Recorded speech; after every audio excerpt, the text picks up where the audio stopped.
Kalau orang Islam, para kiai-kiai kita, guru-guru kita disuruh milih antara PKI dan Kristen, milih Kristen. Antara PKI dan Yahudi, milih Yahudi.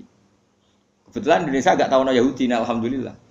Sehingga ketika mendirikan negara ini, Kristen Katolik diterima sebagai warga negara, tapi PKI komunis tidak disisahkan sebagai sebagai ideologi di Indonesia.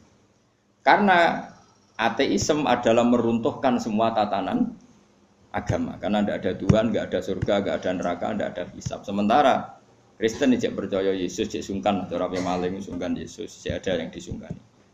Yahudi tidak masuk karena secara fisik memang tidak ada di Indonesia. Ini penting kalau utara supaya clear. Jadi karena di bab ketuhanan itu yang paling dikritik oleh Quran itu ateis.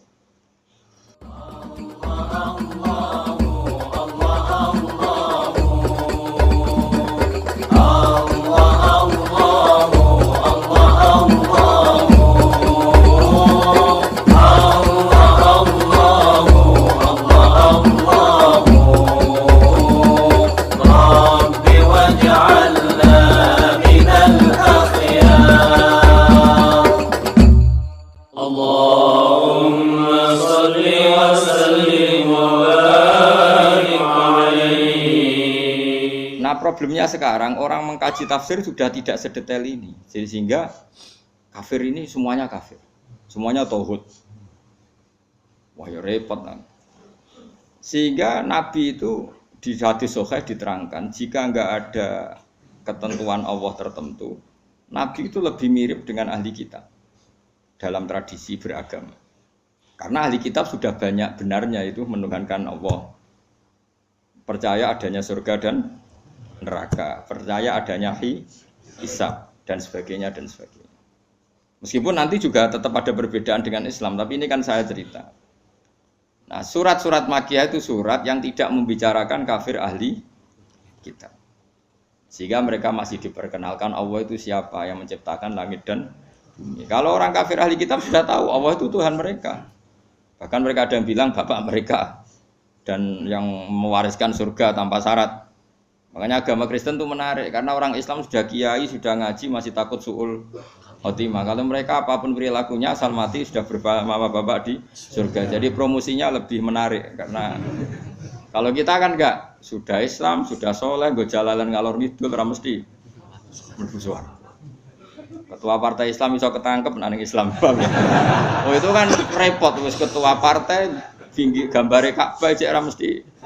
Nah kalau mereka enggak mesti apa? Masuk surga. Kita enggak, sudah kiai, dia murid sudah iso miber kabeh cek sul khotimah cara kiai-kiai. Jenenge kiai sapa? Persiso. Dadi loro. Dadi wong Islam ku loro. Kalau mereka enggak, mbok berdua, mbok narkoba, mbok pengedar narkoba, asal mati ya bersama bapak di surga. Nah. Makanya ini terus kita ada beda dengan mereka dalam bab percaya surga dan neraka dengan ahli kitab. Tapi dalam hal ini kita tidak mengkritik mereka dalam hal percaya surga neraka. Nabi ngadepi kafir Mekah luwih angel, mergo ora percaya swarga neraka, ora percaya kuburan, ora percaya macam-macam. Luwih angel. Lan akhire keterusan ora kepercaya donga tok mayit bareng iku ya rontok sisa-sisa. Mergo anggere wis mati iku dianggep wis bar. Repot. Tapi coba jero-jero.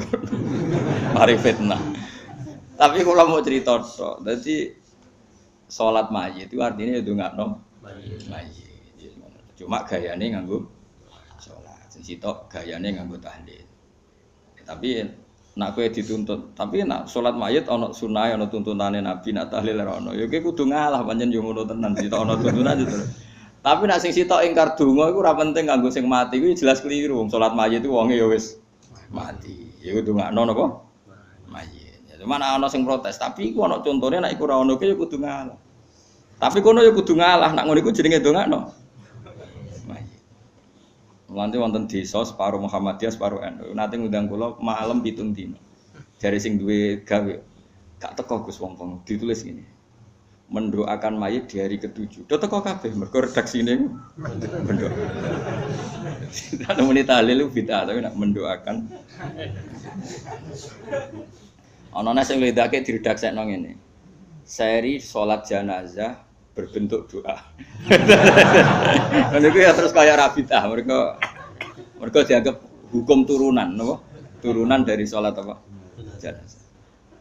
Tapi mergo nak 7 dina, 40 dina kan kaya tradisi Hindu, do jari mereka semacam-macam. Semurut tenanan bantau sing laris tahlile, kula kan yo ora laris tahlile, dadi ra semangat bela. Kula mau cerita hukum. Ini penting kalau terangkan. Jadi kafir ahli kitab itu lebih terpelajar. Sehingga diberi penghormatan Allah, kita masih boleh makan sembelian mereka. Jadi misalnya orang Nasrani atau Yahudi nyembelih sapi, tentu yang materinya sudah halal. Seorang lagi yang materinya sudah halal. Itu halal. Itu disebut wa ta'amul ladzina utul kitab khillul lakum wa ta'amukum khillul lakum. Jadi misalnya makanan yang disembelih orang Yahudi Nasrani asal materinya halal, ya misalnya ayam atau sapi disembelih mereka ya jadi apa? Halal. Kecuali min awalil amri materinya haram kayak babi misalnya. Makanya ini penting saya utarakan ke jenengan. Haram menafsirkan Quran bagi orang yang tidak alim. Bukan apa-apa. Quran itu adalah lafaz umum. Coba ayat itu kalau kamu artikan secara umum. Wa ta'amul ladzina utul kitaba khilul lakum. Makanan ahli kitab semua halal bagi kalian. Padahal mereka makan babi, minum arak. Terus ini ada ayatnya. Kalau semua makan ahli kitab halal. Ya Arab. Padahal ayatnya wa ta'amul ladzina utul kitaba khilul lakum.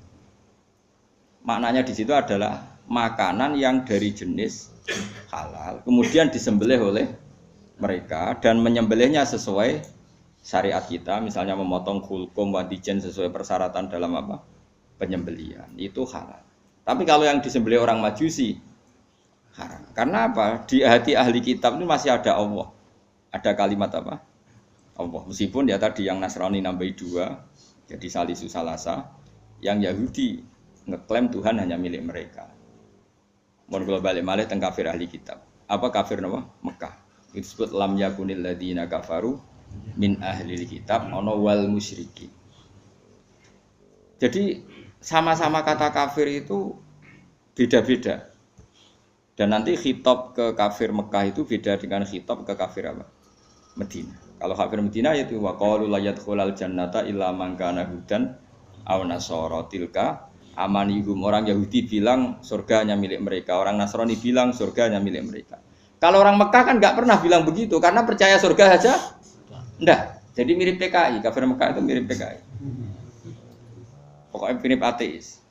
Jadi itu beda sekali. Kalau kafir ahli kitab kan percaya surga neraka, cuma mereka mengklaim itu milik mereka. Paham? Jelas ya, serah jelas bedanya gitu. Jadi tidak bisa, terus kamu misalnya mencomot satu ayat terus bilang orang kafir sifatnya gini-gini, kafir yang mana? Apalagi nggak ada istilah kafir, lebih sulit lagi kita neliti Quran. Karena tadi duduk perkaranya itu beda, sama-sama kafir atau sama-sama kriminal itu kan tentu modelnya beda-beda. Mohon jelas ya. Nah di antara yang belum dikenal oleh kafir Mekah adalah pencipta alam itu siapa? Makanya diperkenalkan Alhamdulillah fatiris samawati wal ardh. Beda dengan kafir ahli kitab. Mereka sudah berebut surga sama orang nopo? Islam. Terus orang Islam bilang tilka amaniyuhum, itu angan-angan mereka bahwa surga sudah milik mereka. Terus Allah mensyaratkan balaman aslama dan seterusnya. Surga itu bagi mereka yang berserah diri, yang iman, yang macam-macam. Ini jelas ya. Sehingga ini dengerin ya. Ketika ada pertarungan ideologi dunia antara ateisme, misalnya komunis, kalau bahasa Arab itu syuyu'i, atau kalau bahasa Arab kuno namanya mu'attilah. Ateis itu bahasa Arab kuno namanya apa? Mu'attilah, orang yang tidak percaya Tuhan. Kalau bahasa Arab modern sekarang namanya syuyu'i, apa? Syuyu'i, karena komunis rata-rata berfaham apa? Sosialis, makanya disebut syuyu'i. Syuyu'i sama rata, sama rasa, dari kata syuyu', syuyu'i sepodo wae.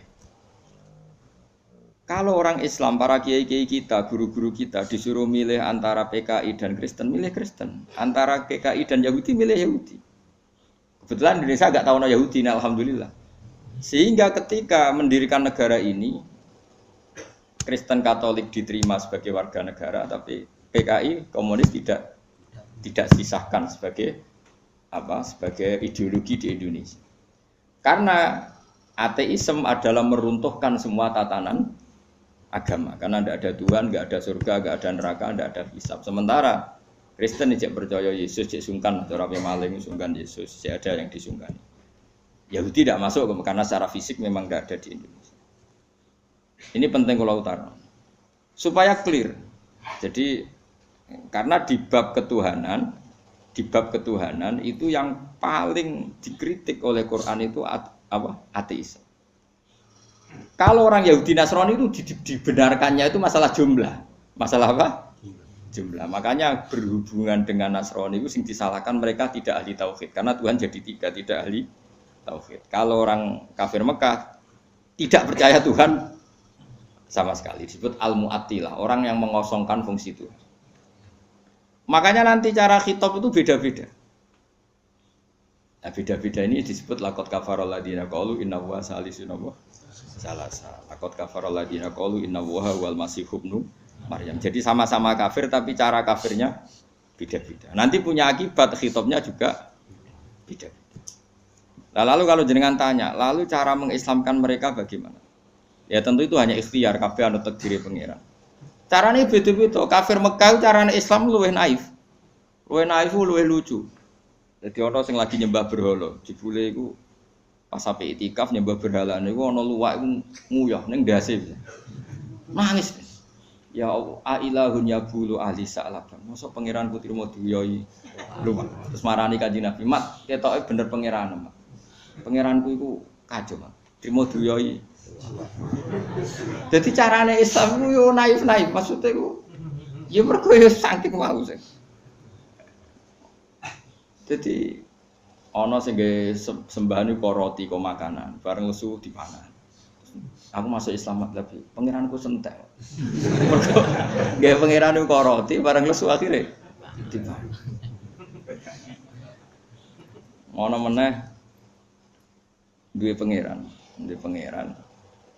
disembah, dipuji-puji ning kamar. Anake wis masuk Islam. Barang anake wis masuk Islam, pangerane mau dibuak ning comberan. Cara saiki ning sampah ning tong sampah. Lah dhisik iku ana sampah sing mahdhaful khat. Wong khat nak buak barang nang kono. Bareng dibuak, bapake ngamuk di pangeranku, kula buak ning tong sampah. Dinteni ning mbuh. Bareng gak iso tangi dhewe. Pangeran kok ora tangi dhewe dinteni. Pangeran kok ning sampah ya kok tenang ae itu.